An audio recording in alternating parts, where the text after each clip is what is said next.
How's it going, everyone? My name is The Starks and welcome back to another The Last of Us Part 2 video. Well, it's official. Sony announces The Last of Us Part 2 remaster for PlayStation 5. On the website TheVerge.com, they state, Naughty Dog officially announced The Last of Us Part 2 remastered for the PlayStation 5 on Friday evening following a bunch of leaks about the game earlier on that day. The game will be released on January 19th, 2024, just like the leaks said. The website states, the biggest new addition seems to be a roguelike survival mode called No Return that's designed to let players prove their mettle in randomized encounters and experience The Last of Us Part 2's combat in a fresh experience, Naughty Dog's Jonathan Dornbush said in the announcement blog post. You'll be able to play as some new characters and work through various stealth and combat encounters that will pit you against a range of enemies with unique twists and can add new unexpected factors to any given encounter. The website goes on to explain some of the technical features like the 4K output fidelity mode and performance and whatnot, but this video is specifically for and talking about the roguelike survival mode, which is called No Return. Before I get into that, though, I do want to mention that of course, if you're a viewer and you already own The Last of Us Part 2 on PlayStation 4, like I do, you can upgrade to the digital version of Remastered for just $10. You can also bring over your saves or your save files from the original to the remaster version as well, which is great. But we'll get into that as well as the WLF edition in just a little bit, but right now we're going to talk a little bit more about this cool sounding No Return game mode. Now, on the actual official blog post on PlayStation provided by Jonathan Dornbush, who previously worked at I think it was IGN, he talks a little bit more in depth about this No Return mode, and I kind of want to talk about that. So The Last of Us Part 2 Remastered is designed to let you dig deeper into both its development and mechanics. Chief among these is a brand new mode called No Return, a roguelike survival mode designed to let players prove their mettle in randomized encounters and experience Last of Us Part 2's combat in a fresh experience. This I just mentioned. However, the mode includes a host of playable characters to choose from, some playable for the first time in the Last of Us franchise, which is spotted in the trailer several times. Who each come with their own traits to suit different playstyles. Players will chart their own course on each run, choosing between various stealth and combat encounters that will pit you against a range of enemies with unique twists and that can add new unexpected factors to any given encounter. Each run will offer a new chance to decide what rewards you get after each encounter, how you spec out your character, and more. Unlock more characters, skins, and more as you progress to use in this game mode, customize your own runs, and compete on a global leaderboard as a part of a daily run. We're excited to share more about No Return as we get closer to the launch date, which again was sometime in January of 2024. To be specific, I think it was January 19th of 2024. Now the article, this is the official PlayStation article, they talk a little bit more about this like playable guitar mode. I don't play the guitar, so I really don't care about that, but I know a lot of people were doing their own, because I know there was moments where you were able to play the guitar and people were doing their own versions of songs and whatnot, because gamers aren't just losers that sleep in the basement. I mean, a lot of them are, myself not included in that factor, but there's a lot of people that play video games that are multi-talented and have all kind of skills and whatnot. I mean, a lot of people play games. It's not like one of those little isolated communities. I mean, gaming, I think, is one of the biggest communities out there aside from filming. I think it's a lot more popular than films now, which is pretty crazy.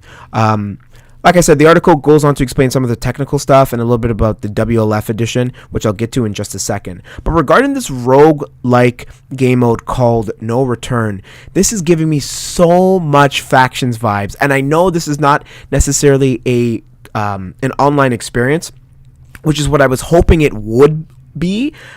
Instead, it's its own singular experience where players can spawn in, survive. There's a time limit. It's a survival mode. It's basically Survivor, but without the co-op and multiplayer elements, which is unfortunate because I think this is a missed opportunity. However, I do believe this mode is going to come and make a return in the Last of Us Factions multiplayer. And I think Naughty Dog is very purpose driven in terms of their content. They're not just going to be like, hey, we're remastering a 3-year-old game just for the sake of it. No. Naughty Dog are one of, they're one, in my opinion, one of the best developers out there.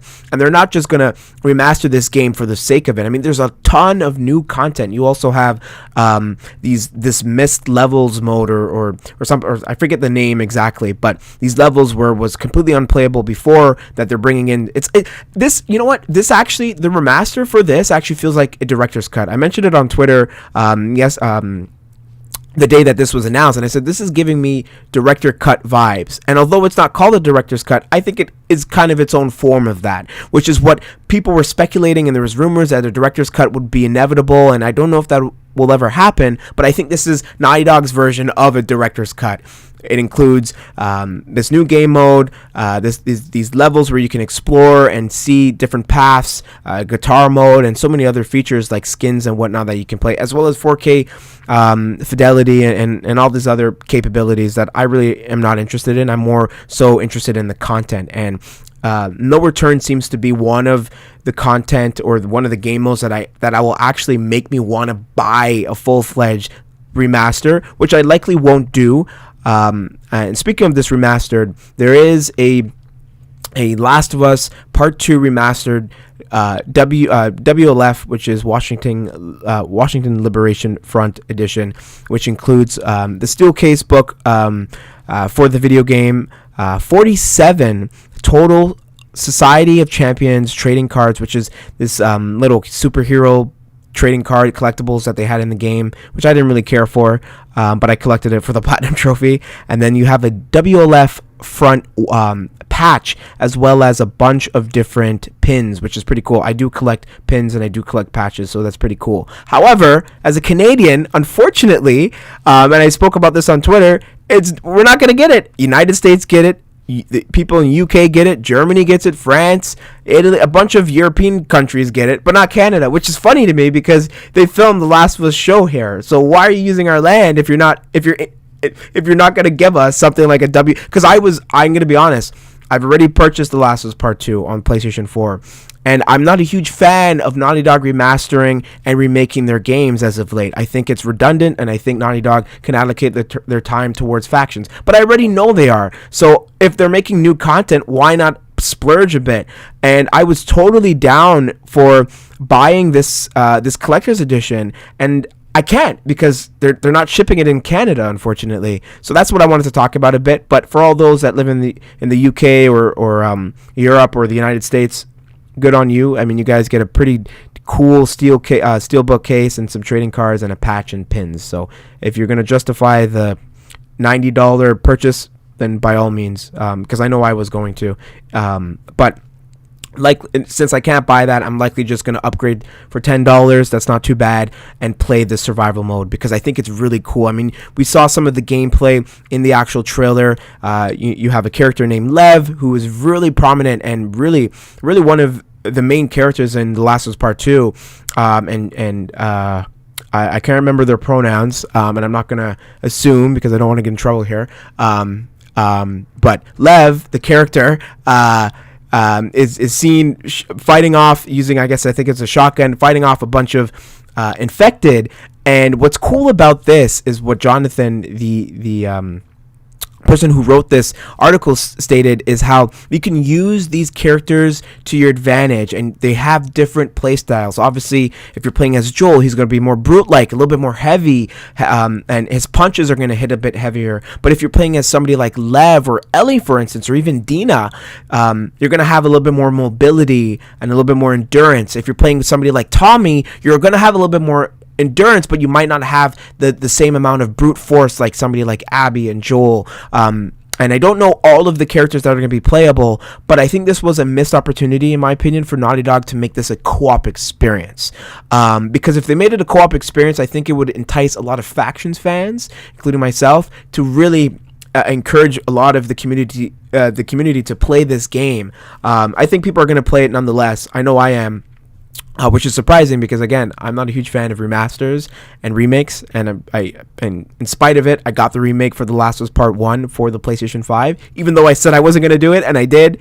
That is like the power of Naughty Dog and video games, is like, I convinced myself I'm not going to do it, and then I do it anyways. I think I got it on a sale, but $10 upgrade is nothing. I mean, come on. Like, $10 is nothing. So they're not milking this series too much, but I do hope that this gives Naughty Dog a sense of realization that, listen, we got to polish and finish up this factions mode and release it in the upcoming 2024 year, because I think if they don't, I think that's a missed opportunity, especially with this co-op experience. And I think Naughty Dog is actually making a co-op experience in their factions mode. So I think this is all going to tie in together.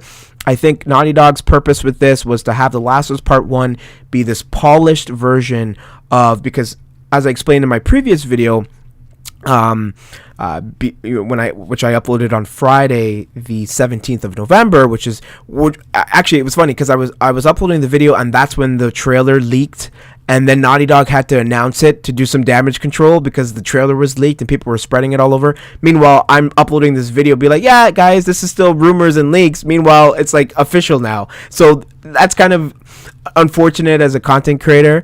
To have that happen, but it is what it is. But nonetheless, I think what I explained in that video is that you have The Last of Us Part 1, which was previously on the PlayStation. I mean, this was many console cycles ago on the PlayStation 3, released on the PlayStation 3 solely as an exclusive game.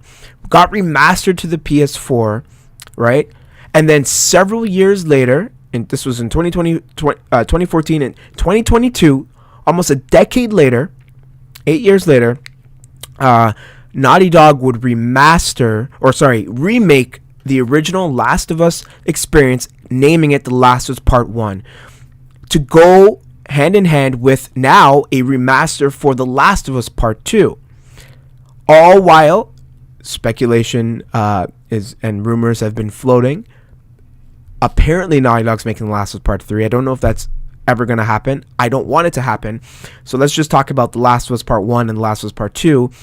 Seamless experience for those that are coming from the Last of Us show and other fans, or rather other audiences on the PlayStation as well as PC economy, can play the seamless experience, because the PlayStation 3 or PlayStation 4 remaster version of The Last of Us Part 1 is night and day compared to the graphical fidelity and the gameplay performance and just everything in general. I mean, come on, the game came out in 2013, the original game, so they wanted to make a seamless experience. And Neil Druckmann has said this in the past, I'm pretty sure, that they wanted to create this seamless experience for their players, especially newcomers. So you have The Last of Us Part 1, The Last of Us Part 2, and then you have their exclusive PlayStation 5 and PC The Last of Us Factions mode, all on PlayStation 5 and PC.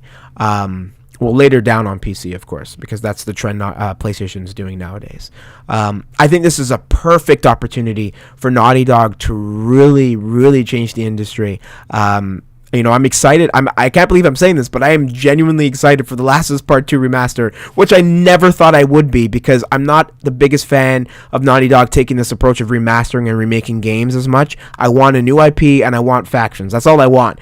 But with everything that's new in the content surrounding The Last of Us Part 2 remaster, I can actually get behind and support this as a creator, and I definitely will come January 19th, 2024. But that begs the question for all those that are watching: are you going to be getting The Last of Us Part 2 remastered? And if so, are you going to get the WLF edition? Are you going to just upgrade for the $10 and that'll be like kind of your budget? And from all the content that was announced, from the skins and different skins that you could use in the game, the levels mode, the different levels that you can explore, from this new survival called No Return mode, or the guitar, the guitar mode as well. Like, which mode do you really think is going to entice you to actually play this game? I want to know all that in the comment section below. And of course, with everything being said, I've been the Starks. Peace.